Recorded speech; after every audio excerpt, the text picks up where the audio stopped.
चाहे कितने भी सगे हों, इन तीन लोगों पर विश्वास नहीं करना चाहिए। एक समय की बात है, मध्य देश में एक बहुत ही सुंदर नगर था। उस नगर में एक चोर रहता था। वो छोटी मोटी चोरी करके अपने परिवार का पालन पोषण करता था, लेकिन उस चोरी के धन से उसके परिवार का पूरे तरीके से खर्चा नहीं चलता था। एक दिन उसने सोचा कि पाप तो पाप होता है, चाहे छोटा हो या बड़ा। मैं चाहे छोटी चोरी करूं या बड़ी, रहूंगा तो चोर ही। पकड़े जाने पर दंड तो मुझे उतना ही मिलेगा, तो क्यों ना मैं बड़ी चोरी करूं। ऐसा निश्चय करके उसने एक नगर के राजा के खजाने को लूटने की योजना बनाई। रात होने पर वो राजमहल में घुस गया और किसी तरह जहां राजा का खजाना था वहां पहुंच गया। और वहां पहुंचकर उसने देखा कि खजाने के कई सैनिक पहरा लगा रहे हैं। सख्त पहरा देखकर चोर को लगा कि उनकी आंखों में धूल झोंकना बहुत कठिन काम है, और सोचने लगा यहाँ तो साक्षात काल पहरा दे रहा है। अगर मैंने चोरी करने की कोशिश की तो जीवित नहीं बचूंगा। ये सोचकर चोर उल्टे पांव लौट पड़ा, और लौटते समय उसने सोचा कि खाली हाथ लौटने से तो अच्छा है कि कुछ न कुछ तो यहाँ से ले ही चलूं। मेरा यहाँ आना व्यर्थ नहीं होना चाहिए। चोर के दिमाग में विचार आया कि राजा के शयन कक्ष में चलना चाहिए, जहाँ राजा सोता है, और इस समय राजा अपने राज वस्त्र उतार कर सो गया होगा। मैं राजा के राज वस्त्र चुरा कर ले आऊंगा और उन्हें पहनकर आसानी से धन चुरा कर यहाँ से निकल जाऊंगा। पहरेदारों को लगेगा कि मैं राजा हूँ, इसलिए वे मेरे रास्ते में नहीं आएंगे और मेरा काम आसान हो जाएगा। ऐसा निश्चय करके चोर राजा के शयन कक्ष के पास पहुंच गया, और उसने धीरे से पर्दा हटाकर देखा तो अंदर का नजारा देखकर आश्चर्यचकित रह गया। उसने देखा कि राजा अपने पलंग पर गहरी नींद में सोए हुए हैं, और उनकी रानी अग्न अवस्था में पलंग पर बैठी हुई थी। रानी को जागता हुआ देखकर चोर के हाथ पैर फूल गए, और वो एक तरफ दीवार से सटकर खड़ा हो गया और रानी के सो जाने का इंतजार करने लगा। थोड़ी देर बाद फिर उसने पर्दा हटाकर देखा कि रानी सोई है या नहीं, क्योंकि रानी सोए तो राजा के वस्त्र चुराए जाएं। चोर ने देखा रानी अभी भी उसी तरह बैठी हुई है। ये देखकर चोर वहां रखी हुई टेबल पर बैठने लगा। जैसे ही वो टेबल पर बैठा तो उस पर रखी हुई पानी की गिलास नीचे गिर गई। उस आवाज को सुनकर राजा की नींद तो नहीं खुली, परंतु रानी तलवार लेकर बाहर आ गई और तलवार चोर की गर्दन पर रख दी और बोली, कौन है तू और यहाँ किस लिए आया है? सच सच बता, वरना तेरा सिर धड़ से अलग कर दूंगी। चोर डर के मारे पसीने से लथपथ हो गया और हाथ जोड़कर गिड़गिड़ाता हुआ बोला, रानी साहिबा, मेरी जान बख्श दो। मैं एक गरीब चोर हूँ और चोरी करने के उद्देश्य से ही मैं यहाँ पर आया हूँ। छोटी मोटी चोरी करके अपने परिवार का पालन पोषण करता हूँ। आप मुझे मार दोगी तो मेरे बच्चे अनाथ हो जाएंगे। मैं वचन देता हूँ कि इस बार मुझे छोड़ दो। मैं कभी दोबारा राजमहल की तरफ मुड़कर नहीं देखूंगा। मेरे छोटे छोटे बच्चों पर रहम करो। रानी को उस पर दया आई और कहा, सुनो, मैं तुम्हें एक शर्त पर छोड़ सकती हूँ। मैं इस समय काम से पीड़ित हूँ। यदि तुम मेरे साथ समागम करो तो मैं तुम्हें यहाँ से जाने दूंगी, वरना एक ही झटके में तुम्हारा सिर काट दूंगी। रानी की अनोखी शर्त सुनकर चोर और भी ज्यादा घबरा गया और कहने लगा, रानी साहिबा, ये आप क्या कह रही हो? मैं तो एक चोर हूँ और आप इतने बड़े राज्य की महारानी। मेरी क्या औकात है जो मैं तुम्हारे साथ ऐसा करूं? मेरे लिए तो ये सोचना भी बहुत बड़ा पाप है। रानी ने कहा, मैं कुछ नहीं सुनना चाहती। अगर तुम्हें अपनी जान प्यारी है तो मैं जैसा कहती हूँ वैसा ही करो, वरना मरने के लिए तैयार हो जाओ। रानी का ऐसा प्रस्ताव सुनकर चोर की जान हलक में अटक गई और सोचने लगा, आज मैं बहुत बड़ी मुसीबत में फंस गया। यदि मैंने रानी की बात नहीं मानी तो भी मारा जाऊंगा, और बात मान ली तो भी मारा जाऊंगा। चोर बहुत बड़ी दुविधा में पड़ गया कि क्या करूं। आखिरकार उसने रानी के साथ समागम करने की बात को स्वीकार कर ली और बोला, रानी साहिबा, मुझे 5 मिनट का समय दे दो। मुझे बहुत जोर से लघु शंका लगी है। पहले मुझे लघु शंका से निवृत्त होने दो, उसके बाद आप जैसा कहोगी मैं वैसा ही करने के लिए तैयार हूँ। रानी ने तुरंत तलवार के इशारे से पेशाब खाने को बता दिया और चोर उसकी तरफ चल दिया, और रानी वहीं पर खड़ी होकर उसके लौटने की प्रतीक्षा करने लगी। चोर ने इधर क्या किया, रानी की नजर से बचकर वहां से भाग निकला। भागते भागते जब वो द्वार पर पहुंचा तो द्वार पर जो सैनिक था उसने उसे पकड़ लिया और उससे पूछताछ की। चोर डरा हुआ था। उसने सैनिक को सच सच बता दिया कि वो एक चोर है और राजमहल में चोरी करने आया था, लेकिन रानी ने उसे पकड़ लिया और उसे छोड़ने के बदले एक शर्त रखी है कि वो उसके साथ समागम करें। इसलिए मैं लघु शंका का बहाना बनाकर वहां से भाग गया और इस तरह से वो चोर गिड़गिड़ा कर सैनिक से उसे छोड़ने का आग्रह करने लगा। सैनिक ने कहा, देख भाई, मैं तुझे एक शर्त पर जाने दे सकता हूँ और शर्त यह है कि तुम्हें पुनः रानी के पास लौट कर जाना होगा और रानी से कहना होगा कि मैं तुम्हारे साथ समागम करने के लिए तैयार हूँ, किंतु उससे पहले तुम्हें अपने हाथ से राजा को मारना होगा। सैनिक की यह शर्त और भी ज्यादा कठिन थी। चोर ने सोचा, वैसे तो प्राण बच भी सकते थे परंतु अब नहीं बचेंगे।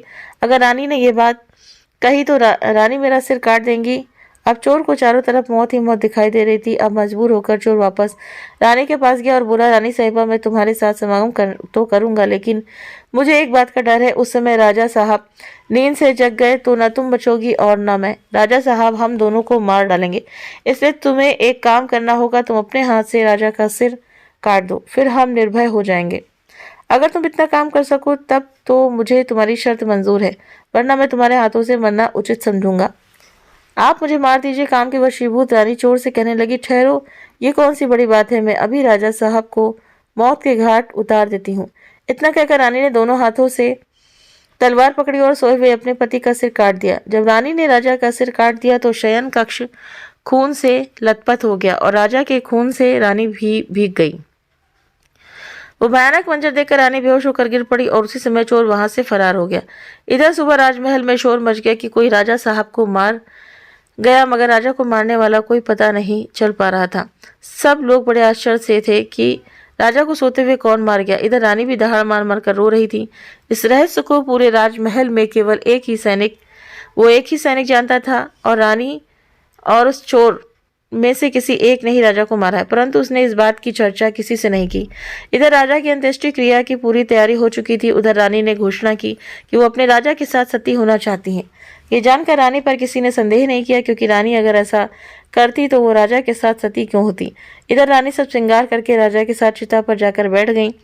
राज्य के सभी लोग राजा की चिता पर एक एक करके लकड़ी रख रहे थे और उन्हें नमन करके पीछे लौट रहे थे। इस प्रकार के सबके बाद में वो सैनिक भी राजा की चिता पर लकड़ी रखने गया, जो इस रहस्य को जानता था। उसने धीरे से रानी के कान में कहा, महारानी, आप तो सती हो जाओगी, मुझे इतना तो बता देती कि राजा को आपने मारा था या उस चोर ने। ये सुनकर रानी चौंक पड़ी। वो समझ गई कि इसका मतलब इस भेद को ये सैनिक भी जानता है।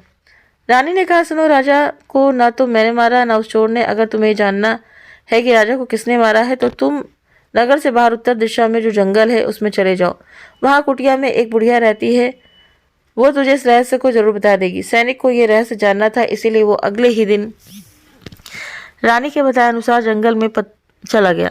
जंगल में पहुंचने पर उसे वो कुटिया दिखाई दी जिसमें वो बुढ़िया रहती थी। सैनिक उस बुढ़िया के पैर पड़कर बोला, माँ जी, मैं एक रहस्य जानने के लिए आपके पास आया हूँ। राजा साहब की हत्या किसने की? तब बूढ़ी माया कहती है, बेटा, अगर तुझे ये रहस्य जानना है तो तुझे एक काम करना होगा। मेरी कुटिया के बाहर एक बकरा बंधा हुआ है, तो अपनी तलवार से उसका सिर काट दे और सिर काटते ही बकरे की धड़ वहीं गिर जाएगी और उसका सिर हवा में उड़ने लगेगा। तब तुम उस बकरे के सिर के कान पकड़कर लटक जाना।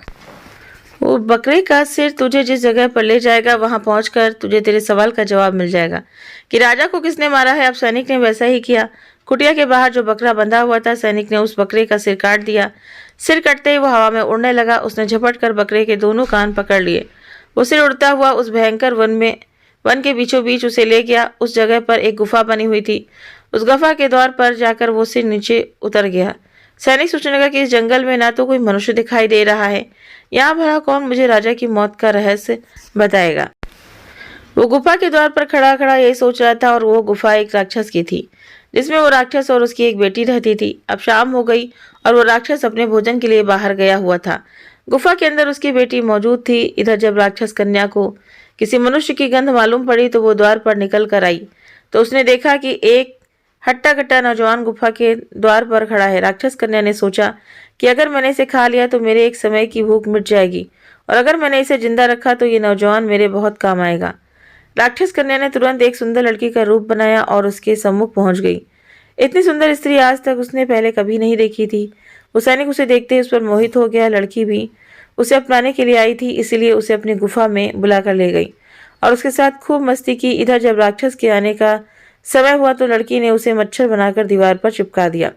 राक्षस आया और उसने लड़की से पूछा कि तेरी मैं बेटी, मुझे किसी मनुष्य की गंध मालूम पड़ रही है। मुझे लगता है कि कोई आदमी हमारी गुफा में घुस आया है। तब बेटी बहाना बनाती हुई बोली, पिताजी कैसी बात कर रहे हो? हमारे होते हुए कौन मनुष्य यहाँ आने की हिम्मत करेगा? मैं तो उसे कच्चा चबा जाऊंगी। इस तरह अपने राक्षस को उसने गुमराह कर दिया। अब वो राक्षस कन्या रोज उसे रात होने पर पुरुष बना देती थी और दिन में उसे मच्छर बनाकर दीवार पर चिपका देती थी। इस प्रकार सैनिक को राक्षस की गुफा में रहते रहते काफी दिन बीत चुके थे। अब उसे अपनी पत्नी और बच्चों की याद आने लगी, परंतु वो राक्षस कन्या के चंगुल से नहीं निकल पा रहा था। एक दिन उसे मौका मिल गया और वो किसी तरह रात में वहां से भाग निकला और भागते भागते कई दिनों के बाद वो अपने नगर पहुंच गया। अपने घर पहुंचकर उसे बहुत खुशी हुई। अपने बच्चों से मिलकर वो बहुत प्रसन्न हुआ। सोचने लगा, अच्छा हुआ जो मैं वहां से चला आया, न जाने कब तक वो मुझे मच्छर बनाकर वहां रखती। इस तरह उस सैनिक को अपने घर पर रहते हुए काफी दिन बीत गए। एक दिन उसे फिर उस लड़की की याद आई। अब तो दिन रात वो उसके ख्यालों में खोया रहता, उसकी सुंदरता को याद करके उससे मिलने की इच्छा करता। उसके बिना न खाना अच्छा लगता न पीना। हर समय यही सोचता था कि उससे किस तरह मिलन होगा। सैनिक उस राक्षस कन्या से मिलने के लिए छटपटाने लगा और उसने फिर से उसके पास जाने का निश्चय किया। उसने सोचा कि पिछली बार तो मुझे उस बुढ़िया ने पहुंचा दिया था, लेकिन अब मैं वहां से भाग कर आया हूं, इसीलिए मुझे रास्ते का भी ज्ञान नहीं है। क्यों ना मैं एक बार फिर उस बुढ़िया की सहायता ले लूं। ऐसा सोचकर वो उस बुढ़िया की कुटिया पर पहुंच गया और हाथ जोड़कर बोला, हे माता, एक बार मुझे फिर से उस स्थान पर भेज दो जहां पर मुझे पहले भेजा था। अब वो सैनिक राजा की हत्या का रहस्य जानना तो भूल चुका था और राक्षस कन्या से मिलने की बेचैनी उसके अंदर बढ़ती जा रही थी। वो बुढ़िया समझ गई कि ये काम की वशीभूत है। उस बुढ़िया ने कहा, बेटा, पहले तो मेरे पास एक बकरा था जिसके कान पकड़कर तुम वहां चले गए, अब तो वो भी नहीं है। अब मैं तुम्हें कैसे पहुंचाऊं? तब सैनिक ने कहा, हे माता, मैं तुम्हारा जीवन भर रेडी रहूंगा, एक बार उस लड़की से मुझे मिला दो। बुढ़िया ने कहा, बेटा, मैं तुझे मिला तो दूंगी, पर इसके लिए तुझे अपने बेटे को मेरे पास लाना होगा।